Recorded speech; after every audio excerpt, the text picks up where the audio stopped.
All right. Thank you, Anne, for the introduction.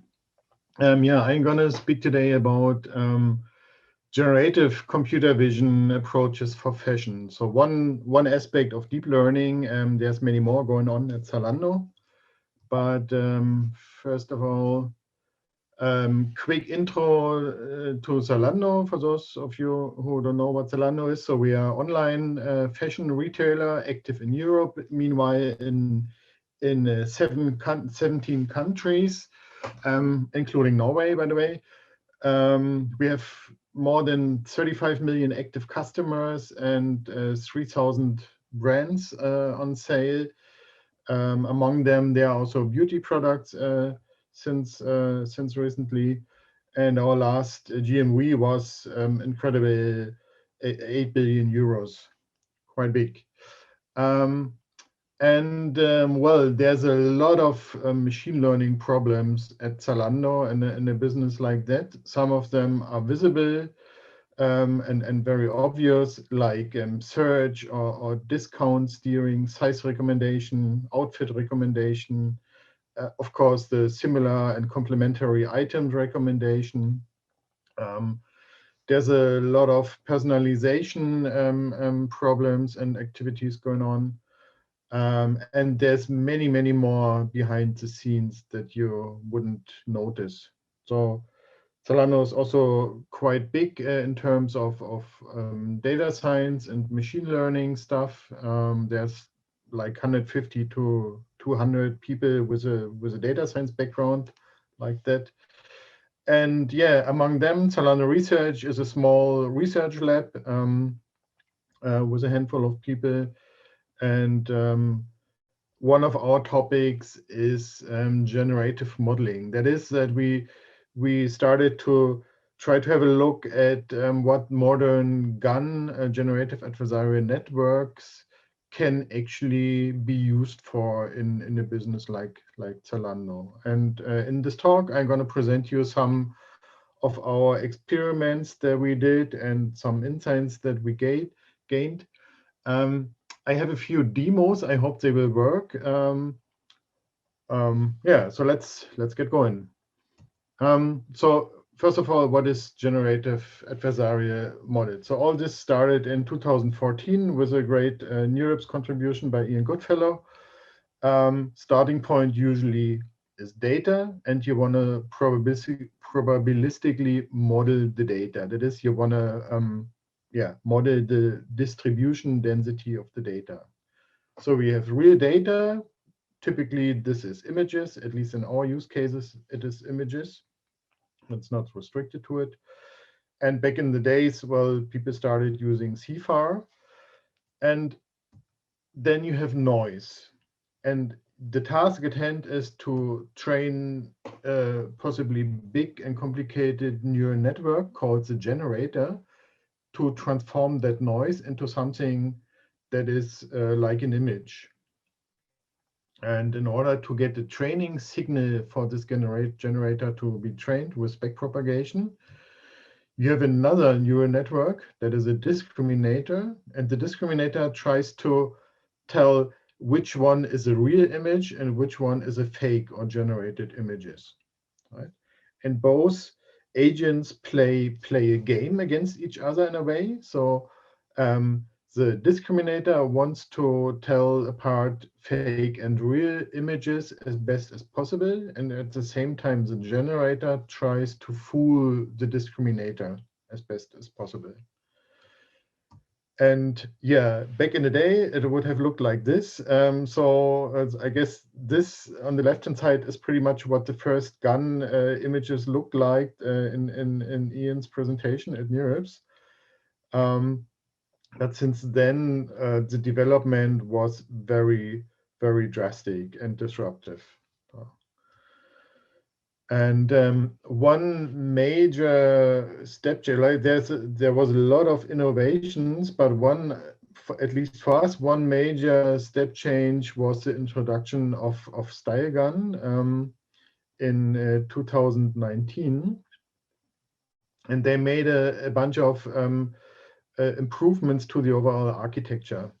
While in the In the original gun, you would start with a noise, it's on top here now, and would produce it layer, like would transform it layer by layer. So you start with small resolution and then inflate it more and more, but it is like one funnel. It's like a inverted ConvNet, if you want, right? And with the style gun architecture, they introduce a bunch of new things. First of all, they have these style vectors, which are produced out of noise with a deep neural network.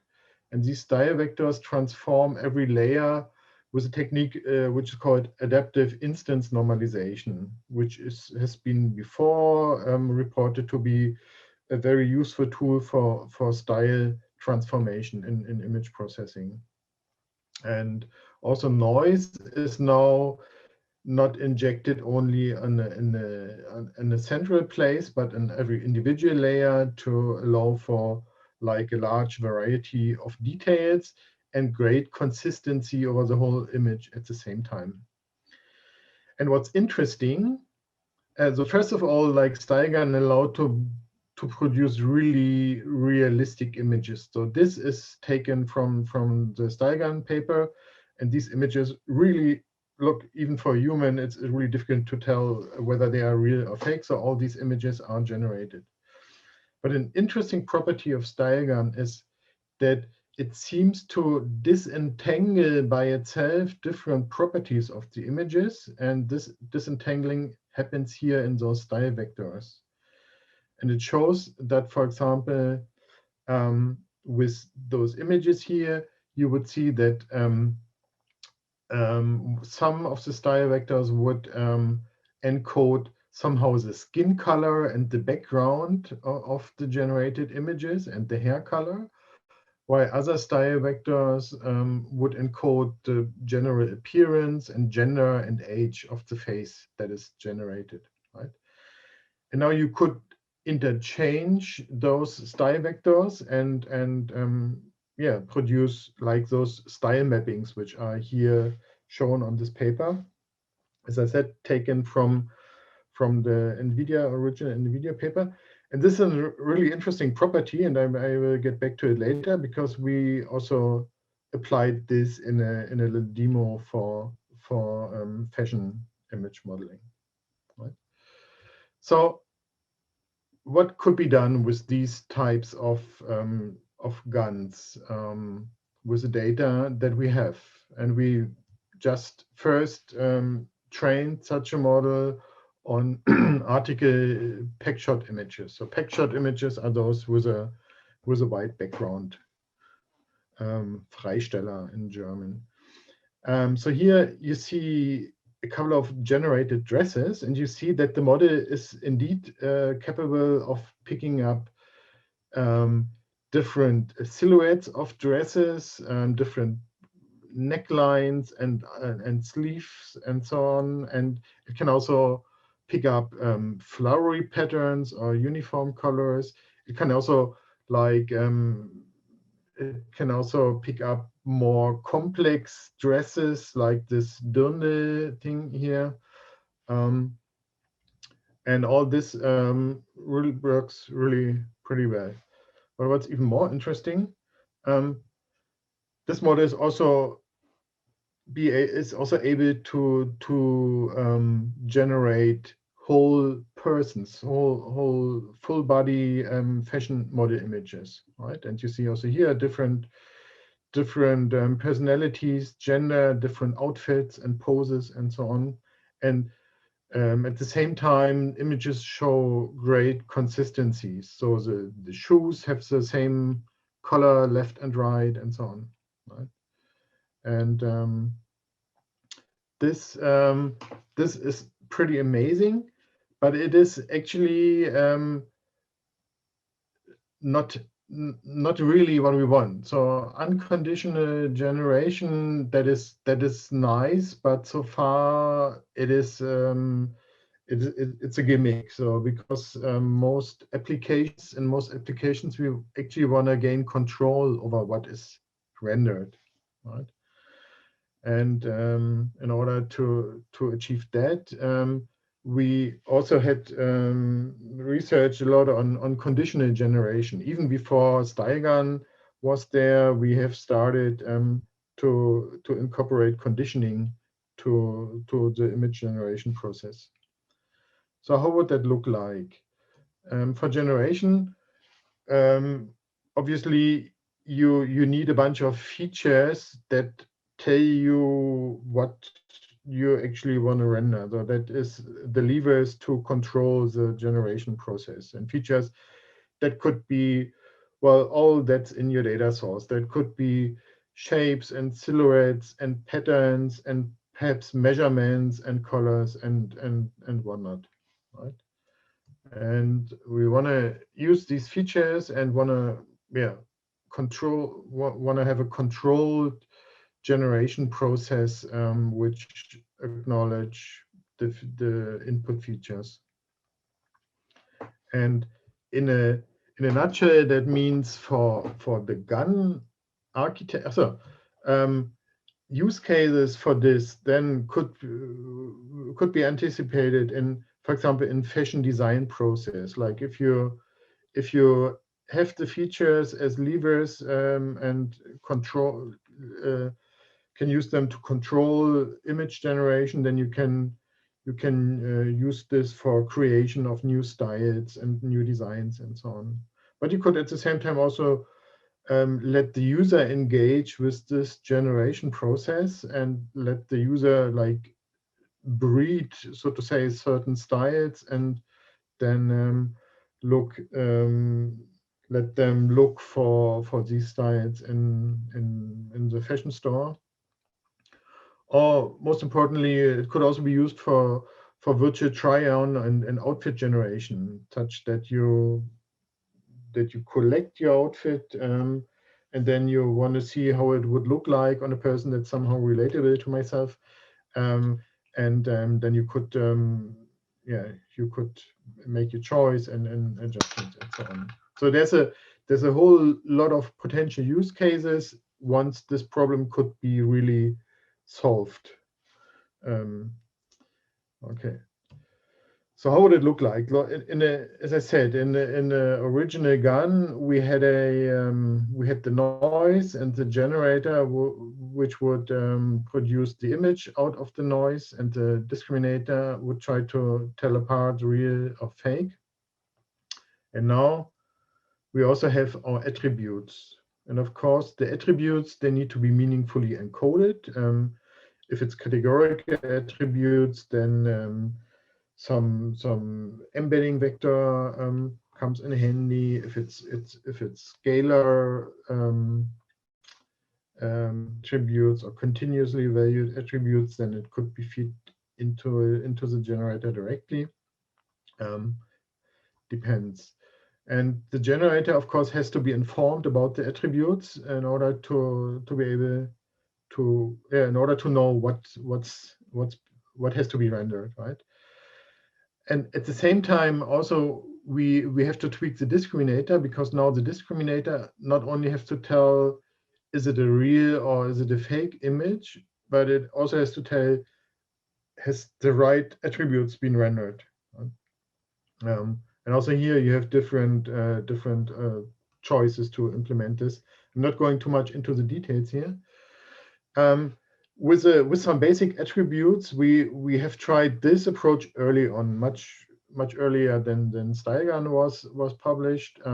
It was a architecture, was a DC GAN, was a convolutional architecture. And I have a little demo here, and I hope it works. Can you see the demo page now? If not, could someone say a word?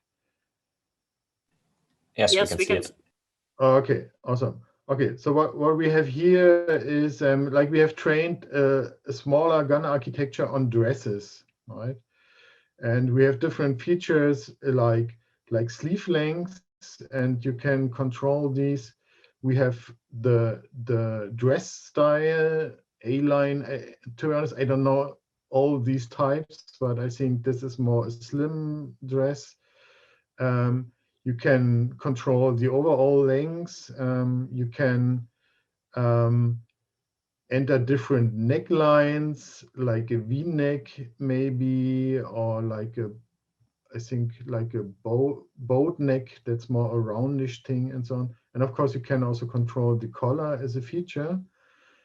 And for a different setup, you can download the design, or you can also sample more examples by sampling new noise vectors every time, right? So this was a little demo proof of concept, and yeah, it works pretty nice. But of course, this is still not a real use case, because like the image quality is not that exciting yet, and the resolution is also not that big yet. But as I said, it was a early on.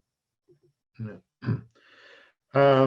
And so we played around a little bit more with these approaches, and the feature of the style guide became really interesting, because this entanglement of different aspects of the images, that also works for fashion images, for dresses. And the model that we have trained happened to disentangle, for example, color and pattern in one layer, and it would also disentangle shape and silhouette in another layer.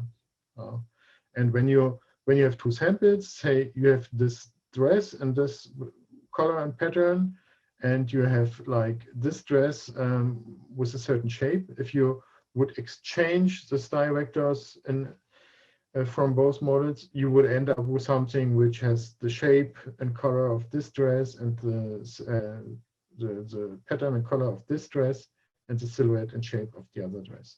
Right? Also there we have tried to incorporate this in some use case, maybe in form of a demo.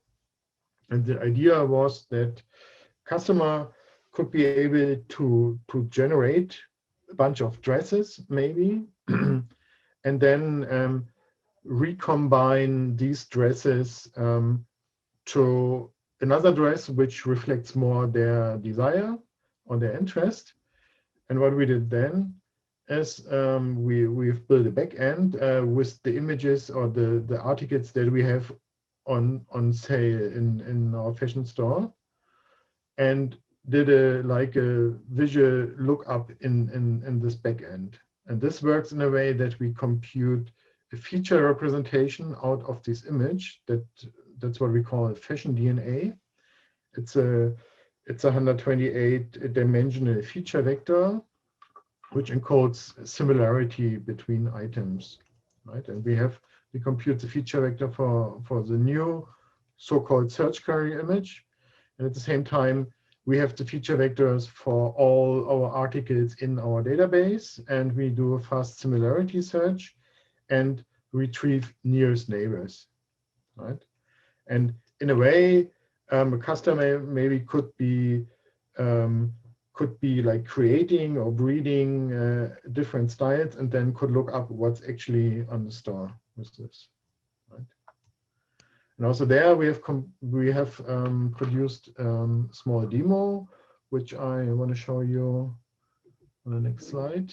Here it is, and there, first of all, you can generate images.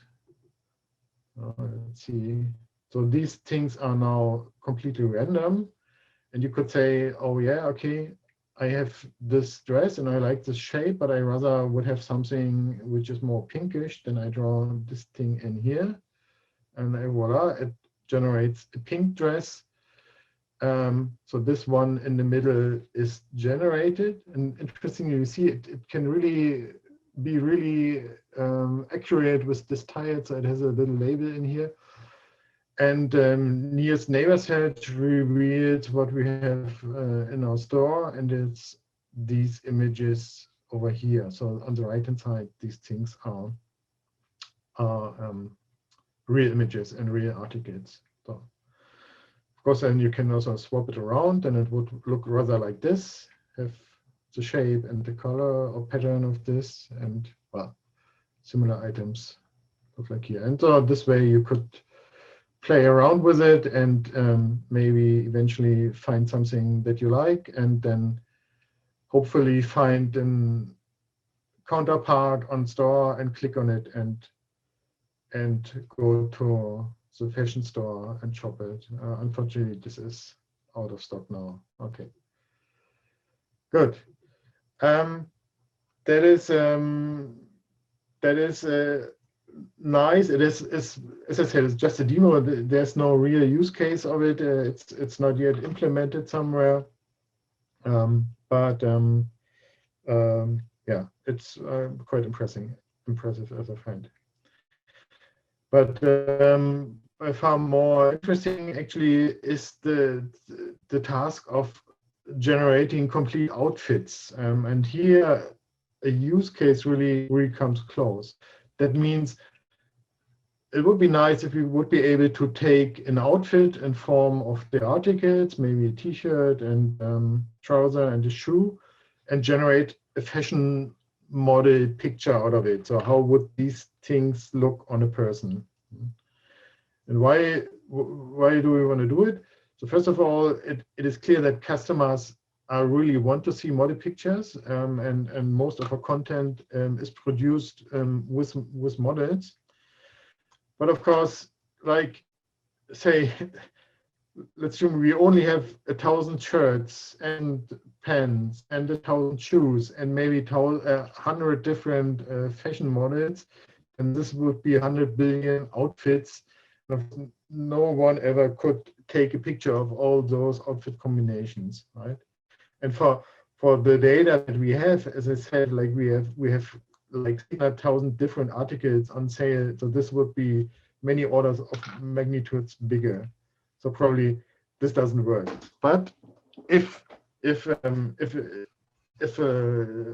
AI rendered images would look really good and appealing, then we could do this, right? And this could be a great game changer.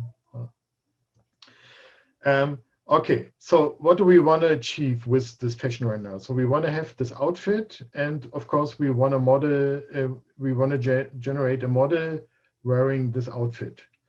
But that's no. We also want to have this model to be like relatable. So we want to have control over, for example, the skin tone or hair color or so, right? Because that the customer could choose some person which is more relatable to themselves. We may want to show this outfit in different poses because yeah, also this has shown that customers are interested to vary about it. And of course, we want to be able to change the outfit. So we want to see how different colors, different t-shirts, and so on look like. This was more or less our roadmap. By the way, all these images here, you guess it, they are generated from this outfit here. What we not want to do here, or what we can't do, I'm afraid, is to address the size and fit issue. So we likely won't ever be able to generate an image so that it is possible to retrieve aspects of the fitting. So would it be tight or loose or whatever? And the reason is simply that we don't have that in our training data. We have training data with images that are produced by Zalando. That's called internally the Shop the Look data set, or Shop the Look images. So you have a fashion model wearing an outfit, and we have detailed information about what items the fashion model is wearing. Right? And as a matter of fact, when in the Zalando studio these things are produced, then the items fit. So we always actually have images which have a perfect fit, and we won't ever be able to render something which does not fit perfectly because we simply just don't have the data. Okay, so that is our data set. It's currently more than 1 million outfits, which are attributed or created with a bunch of articles that could be 2 only, but often it's like more 4 or 5. Very few outfits have only 1 article. And the articles themselves are represented by the pictured image or by even a collection of images. Right? And then we augmented this data set by body pose key points, which we have taken from the paper of Sun and colleagues. Oh, I know there's that banner thing here.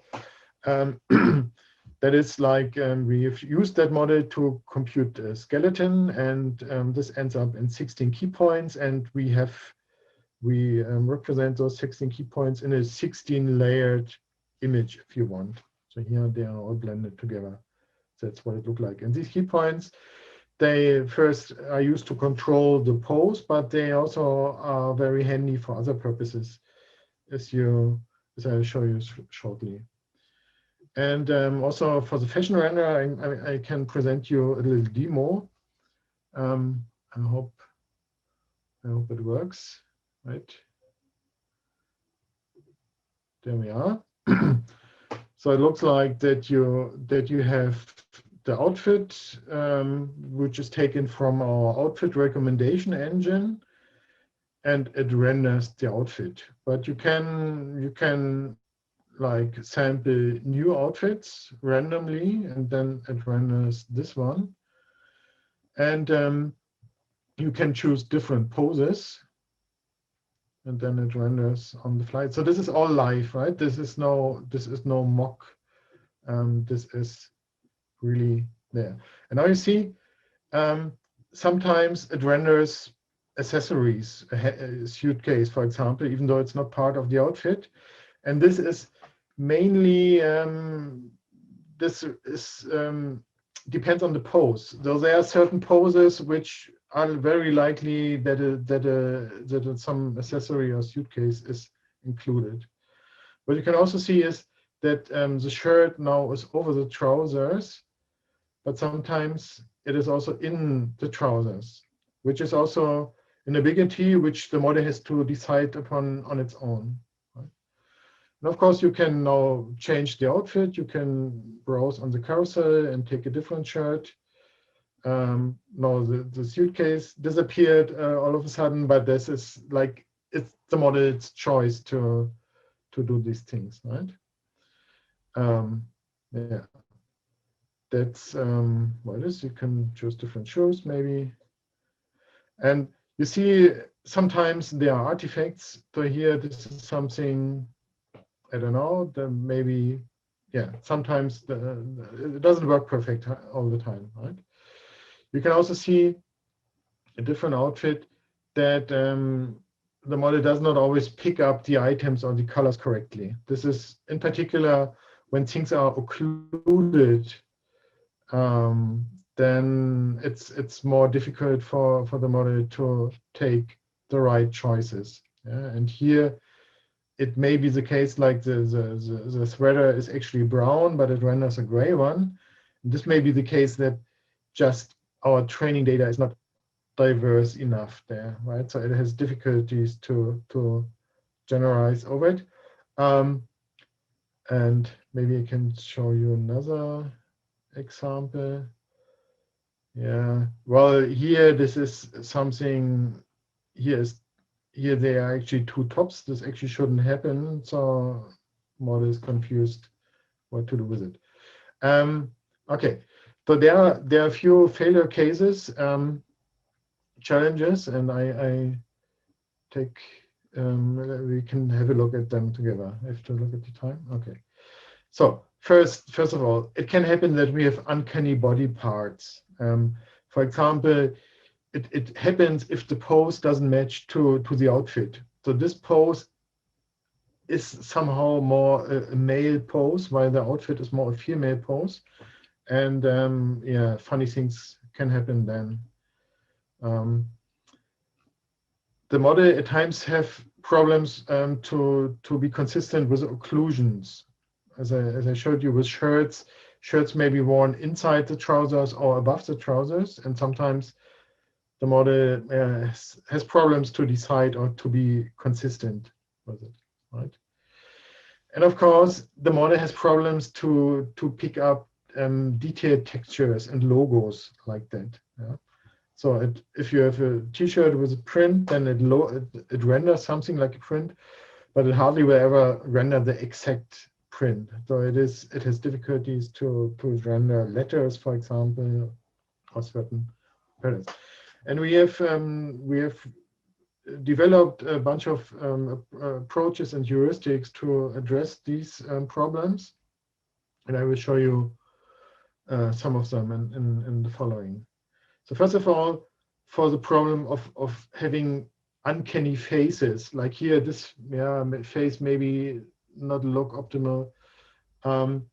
We just implemented a secondary face discriminator. So in the original gun, you would have one discriminator which tells, is it a real or fake image, or is it a good or bad image if you want, right?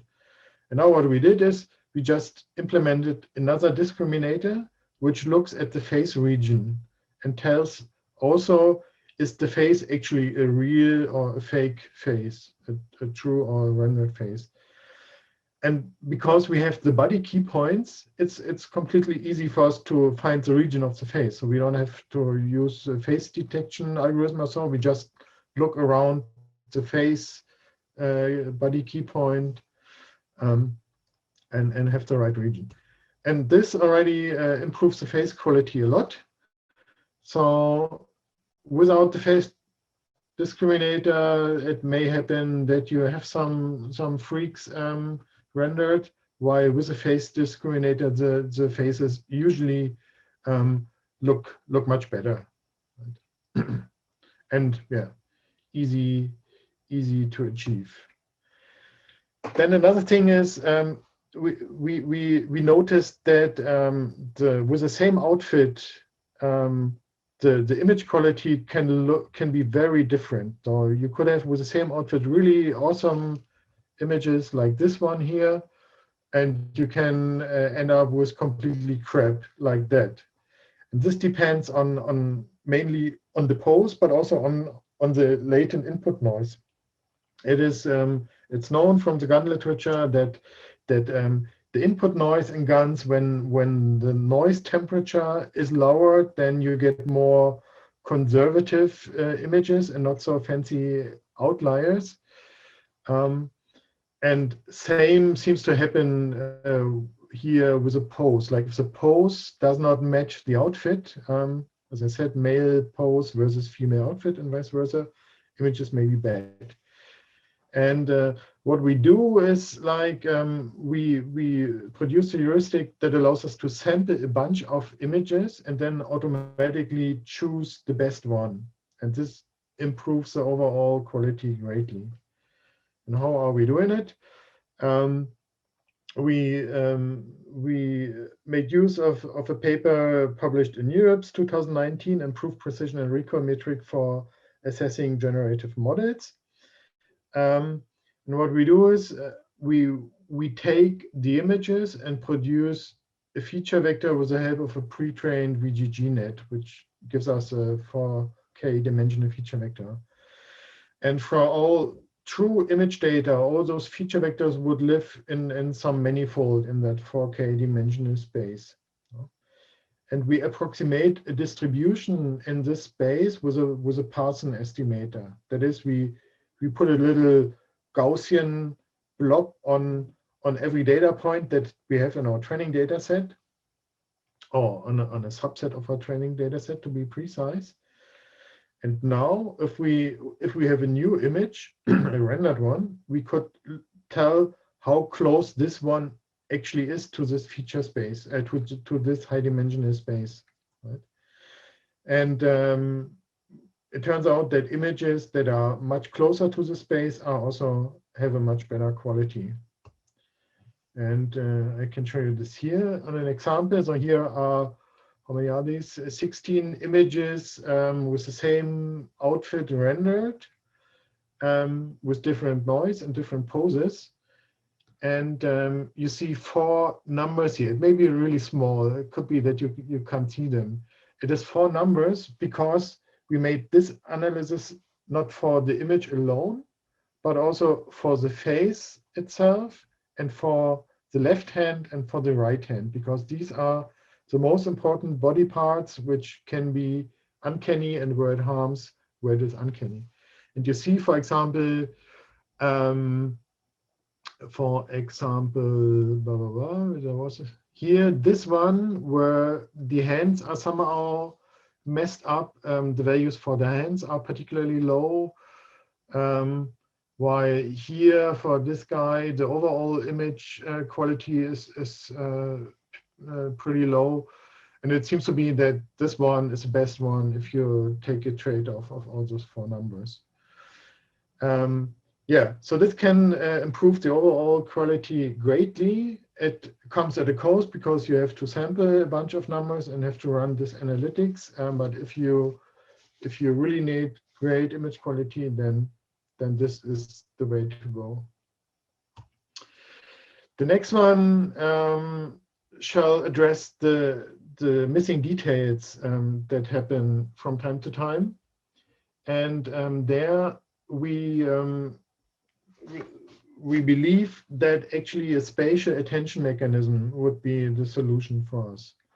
And the spatial attention mechanism would mean that the model, when it is about to render the image, it has a means to take the input images as a lookup, if you want. Yeah, so the model should be able that when it wants to render this region, it should know that it should look up in the original image in this region rather than in that region, or maybe only slightly here, but mostly in this region, right? And this is known as attention. And it's also known that attention is cool, but it's really, really memory hungry. Namely, it would mean that we would need to compute an attention map if you want to do full rank attention, which is of dimension h times w, like the number of pixels in the output images times the number of pixels in the input images. And as we are going for really high res, so the rendered images I showed you are 512 times 1024, this is clearly infeasible. And an approach which has been published in the literature and which often works pretty well is low rank attention, which means that you don't compute the full attention matrix, but a low rank approximation of it. You can also see it as that the attention would first happen to some intermediary features, and those intermediary features would then attend to the input image. And we have tried that out. And because like this is a really active field of research of ours, we didn't want to train the whole GAN model every time in order to train a new attention algorithm, because that's really time consuming and expensive. So we developed like a playing field just for the purpose of trying out different attention mechanisms. And this is a post-morphing framework, which is inspired by the paper Unpaired Image-to-Image Translation using cyclic consistent adversarial networks. And the task at hand of post-morphing is, as the name said, we have a model image in a certain pose, and we want to transform it into a different pose, which is given, the poses are again given by those 16 pose key vector blobs. And yeah, that's actually the task of the model. And it means that we have a generator called G, which shall take the model images and the source pose and the target pose. And it shall generate a model, oh, sorry, this needs to be M2 here, it's a typo. It shall generate a model M2. And it shall be such that it can be with the same generator back transformed into the original pose. Right? That is like what was proposed in this paper, and it works pretty well here. And now what we have here is the generator part of our style gun, and we have a unit which processes the input images, and here we have our playing field for our attention mechanism, right? And with the help of that, you can transform this person with this pose into this person having this pose, right? And we've tried this, and here you see an example with low rank. So full rank attention is infeasible. That's clear, and this would fit in no GPU. So we tried the low rank attention model here. What you see here is like the target. You see the target pose here. So from this model, only the pose is taken. And you have the source appearance. So this model shall be rendered into that pose. And it happens here. But as you can see, the details are missing. So the destroyed look of the jeans is missing. The shoes look differently.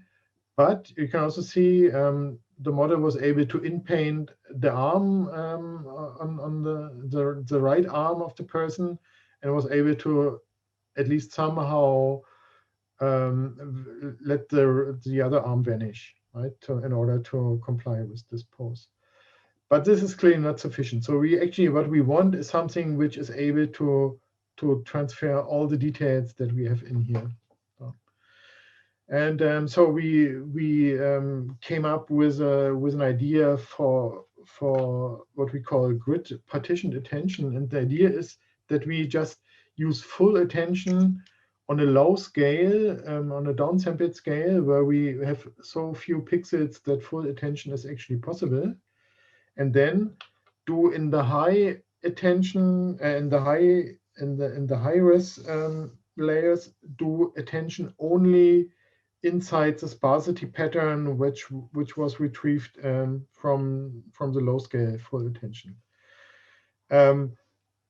In an illustration, that would mean we would start with a downsampled image and say maybe this pixel or location of the downsampled image would attend to those two locations in the other image. So Q are the queries and K are the keys of the attention mechanism.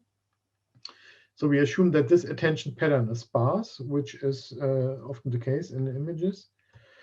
And then we upsample the images, we go to the original scale, and then only do full attention in those areas here. Yeah, so this pixel in the upsampled images now has no chance anymore to attend to any other pixel in the images other than those which had been identified on the lower resolution. And you can do this on several layers, but you can also do it on one layer. You can do it with different scaling factors and so on. Not going into the details here. And it's work in progress, but we have tried it out with a post-morphing examples. And then voila, you see it is indeed able to much better capture the details of the input image to the output generated image, right? It's still not perfect, but it's much better than what we had before. And yeah, our plan is to incorporate this at scale into the outfit renderer, to be able one day to also generate really the correct logos, correct textures, details like pockets and so on the generated outfits. But we are not there yet. So currently here you see two more current results. They can look pretty appealing and pretty good. These are, as I said, simple outfits, so no complicated patterns and so on. But this is more or less where we are now. But the question is it actually good enough for professional use in a customer-facing application? Right? What we did there is we performed some crowdsourcing and showed the crowd workers both real and fake images, and they were asked to vote for whether this is real or generated. Right? And we did this with a time limit, because if you have infinite time and can really take a magnifying glass and look at all the details, you can always tell real and generated images apart, I would say. So we did this with two different time limitations, 8 seconds and 4 seconds. And it is, yeah, the numbers are shown here. So for 8 seconds, 42% would say that a rendered image is real, while with 4 seconds it's already 47 seconds. That is okay. So these numbers are also not 100% up to date. So we have improved on these numbers slightly in between. Interestingly, also the true images are not recognized all the time to the full. So this tells us it is okay, but it is not there yet. So I think the overall quality is okay, but we still have outliers which are not acceptable for customer-facing application. Because what we of course wanna avoid is that customers would use this tool to post then the fanciest freaks on Twitter or whatnot, right? And also this analysis just looked at the overall image quality, but we also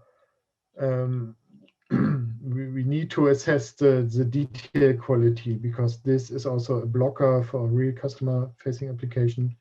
If, for example, the color doesn't match, or if the style or details doesn't match. So this is still some work to do, but I think we are on a good way to an application of this. Yeah, that's the end of my talk. I thank you. I want to say thank you for listening, and I also, of course, want to say thank you to our wonderful computer vision team: Gökhan Yildirim, Nikolai Djechev, Christian Bacher, Sebastian Heinz, and Martin Heusel. That's what our models think they look like. Not too bad, I would say. Thanks for listening.